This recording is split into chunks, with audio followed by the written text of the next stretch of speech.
सांगितलेलं आहे की मला देव कसा भेटेल. त्याने सांगितलं सहस्त्रचंडी यज्ञ कर. सहस्त्रचंडी यज्ञ.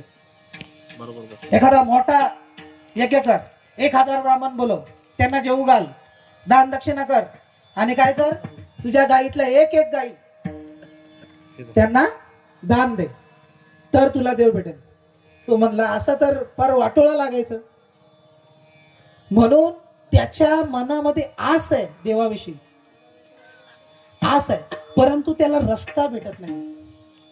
त्या मनमौजीला, नीट ऐका, बारीक ऐका, मनमौजीला रस्ता भेटत नाहीये. हा मनमौजी एक दिवस असाच गुरे चारायला गेलेला आहे.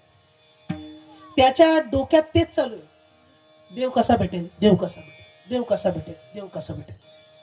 आणि काय झालेलं आहे, त्याच्या पुण्यफळाला आलेलं आहे, त्याचं पुण्यफळाला आलंय.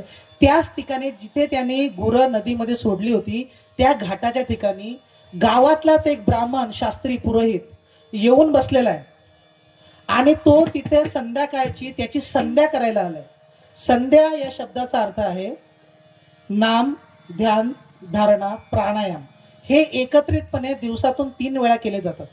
त्याला संध्या म्हणतात, त्याला त्रिकाल संध्या असा शब्द आहे. तर संध्याकाळची संध्या करण्यासाठी तो ब्राह्मण, शास्त्री, पुरोहित गावातला तिथे येऊन बसलाय. त्याने कपालभाती केली, ध्यानाला बसला, नामस्मरण केलं, आणि एक प्रकारचा प्राणायाम करण्यासाठी त्याने स्वतःचा नाक पकडलेला आहे. त्या प्राणायामामध्ये काय केलं जातं, नाक पकडून डाव्या नाकपुडीने श्वास घेतला जातो आणि तो पोटामध्ये कोंडला जातो. डाव्या नाकपुडीतून श्वास घेणे याला म्हणतात रेचक, पूरक. पोटामध्ये कोंडणं याला बोलतात कुंभक, आणि उजव्या नाकपुडीतून सोडणं याला बोलतात रेचक. असं त्याचं पूरक, कुंभक, रेचक, पूरक, कुंभक, रेचक सुरू होतं.